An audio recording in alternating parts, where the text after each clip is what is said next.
Hi dear students, this is Brijesh Dubey. Welcome to Star Education. Dear students, आज के इस lecture में हम स्टडी करने वाले हैं अडेप्टेशन ऑफ एनिमल्स। हम स्टडी करें क्लास 7 से science chapter number 7, that is weather, climate and adaptation of animal to climate. So dear बच्चों, इस चैप्टर का ये थर्ड लेक्चर है। 2 लेक्चर ऑलरेडी हम स्टडी कर चुके हैं, जिसकी लिंक आपको डिस्क्रिप्शन बॉक्स में मिल जाएगी। अगर अभी तक आपने उन लेक्चर्स को नहीं देखा है तो उनको जरूर से देखिएगा, तब आप इस लेक्चर को अच्छे से समझ पाएंगे। बच्चों, हम हमारे टॉपिक की तरफ जल्दी चलते हैं, लेकिन थोड़ी सी इंफॉर्मेशन आपको देना जरूरी है कि अपने इस चैनल के ऊपर में बच्चों जो भी चैप्टर्स अवेलेबल है सारे के सारे, हर एक जो लेक्चर बनाया गया है वो टॉपिक के अकॉर्डिंग बनाया गया है। मींस आपको जो भी टॉपिक देखना है, जो भी टॉपिक आपको नहीं समझ में आ रहा है, बस उस टॉपिक का नाम आपको लिखना है, उसके आगे लिखना है स्टार एजुकेशन और टॉपिक का नाम बाय स्टार एजुकेशन, इतना आपको लिखना है और आपको सर्च करना है, तो आप उन सभी टॉपिक्स को देख पाएंगे। तो चलिए बच्चों, हम चलते हैं हमारे लेक्चर की तरफ में। और अगर आप चैनल पर नए हैं तो चैनल को सब्सक्राइब करना बिल्कुल भी ना भूलें। सब्सक्राइब करने के बाद में बेल आइकन जरूर से दबाइएगा, नहीं तो आपको नोटिफिकेशन उसकी नहीं मिलेगी। ठीक है, तो चलिए देखते हैं बच्चों, अडेप्टेशन ऑफ एनिमल्स किसे कहा जाता है और किस तरीके से ये होता है। ठीक है, तो बच्चों देखते हैं अडेप्टेशन इन एनिमल्स। इस लेक्चर के अंदर में बच्चों हम ओनली पोलर रीजन में जो एनिमल्स रहते हैं उनका ही अडेप्टेशन देखने वाले हैं, क्योंकि अडेप्टेशन ऑफ एनिमल जो है वो काफी लॉन्ग, काफी बड़ा टॉपिक दिया गया है, तो इसके लिए हम इसको 2 पार्ट्स में स्टडी करेंगे। ठीक है, तो इसमें हम पोलर रीजन में जो एनिमल्स रहते हैं उनके बारे में देखने वाले हैं। तो पहले तो ये देखते हैं बच्चों कि भाई अडेप्टेशन किसे कहा जाता है, अडेप्टेशन से हम क्या समझते हैं। ठीक है, the special feature and habits that help an animal survive in its environment are known as adaptation. तो बच्चों ऐसा क्या होता है, देखिए कुछ स्पेशल फीचर्स देखने को मिलते हैं या फिर कुछ स्पेशल हैबिट्स होती है एनिमल्स की, जो कि उनको उनके आसपास के एनवायरनमेंट के अंदर में सर्वाइव करने के लिए हेल्पफुल होते हैं। देखिए हम सभी फैमिलियर हैं कैमल से। कैमल के अगर हम एग्जांपल लें तो कैमल के अंदर में ऐसा अडेप्टेशन होता है बच्चों की वो लॉन्ग टाइम तक जो वाटर को स्टोर कर सकता है। ठीक है, वो सैंडी रीजन में देखने को मिलते हैं, एरियाज में देखने को मिलते हैं। इसके लिए उनके जो पोज होते हैं वो काफी ज्यादा वाइड होते हैं, काफी ज्यादा चौड़े होते हैं, ताकि वो उस रेत के अंदर में अंदर ना धंस जाए। तो ये इसको अडेप्टेशन कहते हैं बच्चों। क्या कहते हैं इसको? अडेप्टेशन कहते हैं। हम अगर बात करते हैं ऐसे एनिमल्स की जो कि वाटर के अंदर में रहते हैं, तो उनमें स्पेशल टाइप की गिल्स होती है, या तो ऑक्सीजन लेने के लिए, या तो फिर वो अपने स्किन के थ्रू ऑक्सीजन लेते हैं। तो बच्चों ये जो होता है, ये सारी चीजें, इसको हम अडेप्टेशन कहते हैं। ठीक है, तो आई थिंक आपको अडेप्टेशन समझ में आएगा। तो चलिए हम बढ़ते हैं, अपना नेक्स्ट पॉइंट देखते हैं। ठीक है, the polar region are snow covered regions having an extremely cold climate throughout the year। तो बच्चों पोलर रीजन किसे कहा जाता है? पोलर रीजन जो होते हैं वहां पर ऑलवेज हमेशा स्नो से कवर रहता है। ठीक है, और पूरे ईयर वहां पर कोल्ड रहता है। पोलर रीजन आप किसे समझोगे बच्चों? तो अर्थ हमारे ऐसे पूरी राउंड है, सो उसके जो ऊपर और नीचे का जो हिस्सा रहता है बच्चों, उसको हम पोल्स कहते हैं, है ना। तो वहां का जो एरिया होता है उसको हम कहते हैं पोलर रीजन कहते हैं। ओके, तो ऐसे जो बच्चों वहां का जो एरिया है वहां पर हमेशा स्नो रहती है और हमेशा पूरे ईयर कैसे रहती है? कोल्ड रहती है। आगे बढ़ते हैं बच्चों, देखते हैं थर्ड पॉइंट क्या कहता है। The sun does not set in this region for 6 months during summer. तो समर की अगर हम बात करें बच्चों, तो यहाँ पर सन कभी सेट ही नहीं होता है, मतलब पूरे 6 months। ठीक है, पूरे ईयर नहीं, 6 months यहाँ पर सन जो है सेट ही नहीं होता है। मींस अगर इस समर के टाइम पर अगर आप वहां पर जाते हो तो आप देखो, आपको हमेशा सन देखने को मिलेगा। ठीक है, वहीं अगर हम बात करते हैं why it does not rise during the 6 months of winter. तो बच्चों अगर हम विंटर की बात करते हैं तो यहाँ पर सन जो है 6 months जो है कभी राइज ही नहीं होता है। आप वहां पर जाओगे ना तो आपको अंधेरा ही अंधेरा देखने को मिलेगा, खूब सो अच्छे से 6 महीने। ठीक है, ऐसा वहां पर होता है। आगे बढ़ते हैं इसके अंदर में, इसकी और क्या खासियत है। The temperature can drop to -37 degree Celsius in this region. तो बच्चों यहाँ पर जो टेम्परेचर होता है वो -37 डिग्री सेल्सियस तक रहता है। इतना ड्रॉप हो सकता है, इतने लेवल जो है उसका जा सकता है टेम्परेचर का। ठीक है, टेम्परेचर के अबाउट में हम ऑलरेडी चैप्टर 4 के अंदर सब कुछ स्टडी कर चुके हैं, इसलिए यहाँ पर ज्यादा उसमें नहीं जाएंगे। अब यहाँ पर हमने देखा कि भाई जो ये रीजन, पोलर रीजन होते हैं, उसकी यहाँ पर हमने कुछ खासियत देखी। अब हम देखने जा रहे हैं कि पोलर बियर में किस तरीके से अडेप्टेशन देखने को मिलता है। Adaptation in polar bears.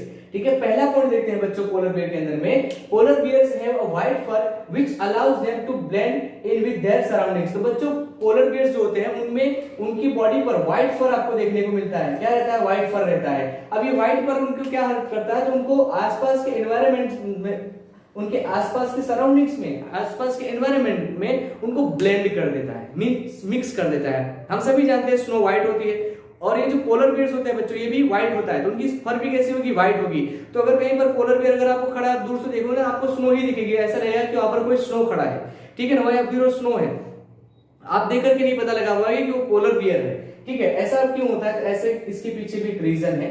Okay, it also help them in catching there pray. तो बच्चों ये उनको उसके प्रे को कैच करने में भी हेल्प करता है, उसके शिकार को पकड़ने में हेल्प करता है। जैसे कि मैंने आपको बताया, आप देखोगे तो लगेगा आपको कि क्या है, वो स्नो ही है। तो वैसे ही अगर ये जा रहे हैं ऐसे रीजन में, ठीक है, तो कहीं पर अगर उनकी प्रे है, शिकार उसका है, तो उसको पता नहीं चलेगा कि भाई पोलर बियर आ रहा है, तो उसको आसानी से वो कैच कर सकते हैं, ठीक है। तो इसके में भी उनकी ये हेल्प करता है। Okay, they have 2 thick layers of fur. तो इनके बॉडी पर बच्चों 2 लेयर होती है, ऐसे फर की 2 लेयर्स होती है, एकदम वो भी कैसी, एकदम मोटी मोटी, ठीक है, विच protect them from the extreme cold of the polar region. तो ये इनको क्या करते हैं बच्चों, ये हेल्प करती है इनको प्रोटेक्शन में, ठीक है। एक्सट्रीम बहुत ज्यादा जब कोल्ड हो जाती है तो ये जो फर होती है वो ज्यादा ठंड से बचाती है, तो बहुत ज्यादा ठंड होगी तो क्या हो जाएंगे बच्चों, जम जाएंगे, ठीक है। आगे बढ़ते हैं बच्चों, इसमें नेक्स्ट पॉइंट देखते हैं क्या कहता है, दे have a layer of fat under their skin. तो इनकी जो स्किन होती है बच्चों, इनकी स्किन, उसके अंदर में क्या होता है, फैट का लेयर होता है। क्या होता है बच्चों, फैट का लेयर होता है उनके स्किन के अंदर में। Okay, which keeps them well insulated. जो कि बच्चों को क्या बनाती है, उनको इंसुलेटेड बनाती है। दैट मीन कि जो कोल्ड होती है ना, कोल्ड को उनकी बॉडी के अंदर में एंटर नहीं होने देती है। आगे बढ़ते हैं, देखते हैं नेक्स्ट पॉइंट क्या कहता है, they move slowly and rest often while moving from one place to another to avoid overheating their bodies. तो बच्चों ये क्या होता है, पहली बात तो ये धीरे धीरे चलते हैं, ठीक है, ज्यादा परिश्रमी नहीं होते, बहुत ज्यादा भागदौड़ नहीं करते, धीरे धीरे चलते हैं। और जब इनको एक प्लेस से दूसरे प्लेस पर जाना होता है तो काफी ज्यादा रेस्ट करते हैं। ऐसा क्यों करते हैं बच्चों, तो ये अपनी बॉडी को ओवरहीटिंग से बचाते हैं। देखिए ओवरहीटिंग से ये ज्यादा ना कोल्ड में मतलब रहना, मतलब इनके लिए बहुत ज्यादा जो कोल्ड है, ठीक है ना, उससे बचने के लिए इनके स्किन के ऊपर में ये लेयर्स होते हैं और उनके ऊपर में फैट तो होता ही है, ठीक है, फैट तो होता ही है। उसके अलावा बच्चों अगर हम बात करते हैं तो अगर ओवरहीटिंग से बचने के लिए ये ज्यादा जो है ये क्या करते हैं, ज्यादा अवॉइड करते हैं चलने को, या एक रीजन से दूसरी जगह, एक प्लेस से दूसरे प्लेस पर जाना होता है इनको, तो उसके बीच में काफी ये ज्यादा रेस्ट करते हैं ताकि इनकी बॉडी जो है ओवरहीट भी ना हो जाए। नहीं तो फैट होता है और इनके ऊपर फर होता है तो वो क्या करेगा, ज्यादा हिट कर देगा उनकी बॉडी को। नेक्स्ट पॉइंट देखते हैं बच्चों। Okay, on warm days they keep themselves cool by swimming. तो अगर हम बात करते हैं गर्मियों के टाइम में, ठीक है ना, तो ये अपनी बॉडी को कूल रखते हैं स्विमिंग करके। वहां पर वाटर भी होता है तो ये स्विमिंग कभी कभी करते हैं, काफी शौकीन होते हैं, ठीक है। Their paws are wide and large which help them in swimming. तो इनके जो पोज होते हैं बच्चों, इनके जो पंजे, ठीक है ना, इनके पंजे काफी ज्यादा लार्ज होते हैं जो कि उनको हेल्प करते हैं स्विमिंग करने के लिए, ठीक है। Next point, their paws also help them walk on snow. तो इनके जो पोज होते हैं बच्चों वो स्नो के ऊपर चलने में भी काफी हेल्प करते हैं। आगे बढ़ते हैं, they have the ability to close their nostril while swimming under water. तो बच्चों ये जब स्विमिंग कर रहे होते हैं तो इनमें एक ऐसी एबिलिटी होती है कि अपनी नोस्ट्रिल को बंद कर सकते हैं। जैसे हम ह्यूमन कैसे बंद कर लेते हैं, वाटर के अंदर में जाते हैं फिर भी अगर हम हाथ ना लगाएं, बिना हाथ लगाए हमारे नोस्ट्रिल को बंद कर सकते हैं, ठीक है। सभी एनिमल्स में ऐसा नहीं होता है। तो इनके अंदर में ये एक स्पेशल टाइप का जो एडेप्टेशन देखने को मिलता है जिससे कि ये पानी में डूब भी ना जाए। Okay, this help them stay under water for a long time of period, ठीक है ना, लॉन्ग पीरियड ऑफ टाइम। तो ये इनको हेल्प करता है वाटर के अंदर में ज्यादा टाइम तक रहने के लिए, क्योंकि अपनी नोस्ट्रिल को बंद कर सकते हैं इसलिए ज्यादा टाइम तक वहां पर रह सकते हैं। आगे बढ़ते हैं बच्चों, देखते हैं they have a strong sense of smell which help them locate their prey easily। तो इनके अंदर में एक और जो है स्पेशलिटी होती है कि ये इनमें काफी ज्यादा स्ट्रॉन्ग सेंस होता है स्मेल करने की। बहुत दूर रहता है ना इनका प्रे, तो भी उसको स्मेल करके पता लगा लेते हैं कि इस तरफ मेरा प्रे है तो मुझे वहां पर जाना चाहिए खाना खाने के लिए। तो यहाँ पर बच्चों हमने देखा कुछ इसमें स्पेशलिटीज होती है। अब हम देखते हैं कि जो पेंगुइन्स होते हैं, पेंगुइन्स में किस तरीके से एडेप्टेशन देखने को मिलता है। तो बच्चों देखते हैं कि पेंगुइन में किस तरीके से एडेप्टेशन देखने को मिलता है, ठीक है। तो पेंगुइन की बात करें बच्चों, पहला पॉइंट देखते हैं। So they have a thick layer of fat under their skin to keep them warm. तो बच्चों यहाँ पर भी सेम पोलर बियर के जैसा होता है, इनके भी अंदर की जो स्किन होती है काफी ज्यादा थिक होती है जिससे कि वो वहां पर जो कोल्ड से बच सके। ठीक है, आगे बढ़ते हैं। They sometimes huddle together to protect themselves from cold। तो ये क्या होता है बच्चों, तो समटाइम क्या होता है कि ये एक दूसरे के साथ में इस तरीके से चिपक करके बैठते हैं, झुंड में बैठते हैं या फिर झुंड में चलते हैं। क्यों? ताकि वो ठंड से बच सके। ठीक है, आगे बढ़ते हैं बच्चों, नेक्स्ट पॉइंट देखते हैं। They have a streamlined body with webbed feet। तो बच्चों इनकी जो बॉडी होती है कैसी होती है? स्ट्रीमलाइन होती है। कैसी होती है? स्ट्रीमलाइन होती है। और इनके जो फीट होते हैं बच्चों कैसे होते हैं? वेब्ड होते हैं, मतलब इनके जो पंजे होते हैं बच्चों स्किन से जुड़े हुए होते हैं, इस तरीके का होता है। ऐसे जो पंजे होते हैं बच्चों तो वो उनको स्विमिंग करने में काफी हेल्प करते हैं। ठीक है, नेक्स्ट पॉइंट देखते हैं बच्चों। These are the features that help them swim। तो ये बच्चों ऐसे फीचर्स हैं जो कि उनको स्विम करने में काफी हेल्पफुल करते हैं, क्योंकि पहले तो उनकी बॉडी जो रहती है कैसी होती है? पूरी स्ट्रीमलाइन होती है। दूसरा, उनके जो फीट होते हैं कैसे? वेब्ड होते हैं। ठीक है, इस वजह से वो काफी अच्छी जो है स्विमिंग कर लेते हैं। So they are excellent swimmer. और बच्चों ये कैसे होते हैं? एकदम एक्सीलेंट स्विमर होते हैं। कौन? पेंगुइन्स। अब हम देखते हैं बच्चों अडेप्टेशन ऑफ अदर एनिमल्स। तो कुछ अदर एनिमल के अंदर में अडेप्टेशन किस तरीके से होता है उसको देख लेते हैं।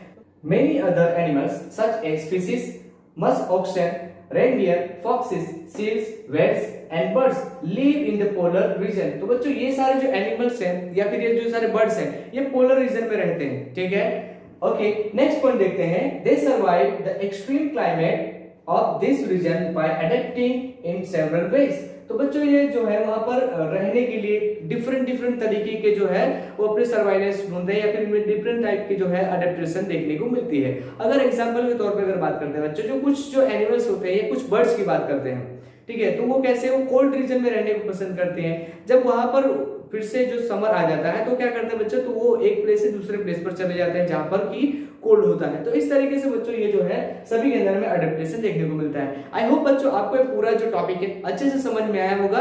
तो वीडियो को बच्चों लाइक करना है, कमेंट करना है और अपने फ्रेंड्स के साथ भी इसे जरूर शेयर करना है। अगर आप चैनल पर नए हैं तो चैनल को सब्सक्राइब जरूर करिए। सब्सक्राइब करके बेल आइकन दबाना ना भूलें, नहीं तो आपको नोटिफिकेशन बच्चों इसकी नहीं मिलेगी। So thank you for watching बच्चों, हम मिलेंगे नेक्स्ट लेक्चर के अंदर में।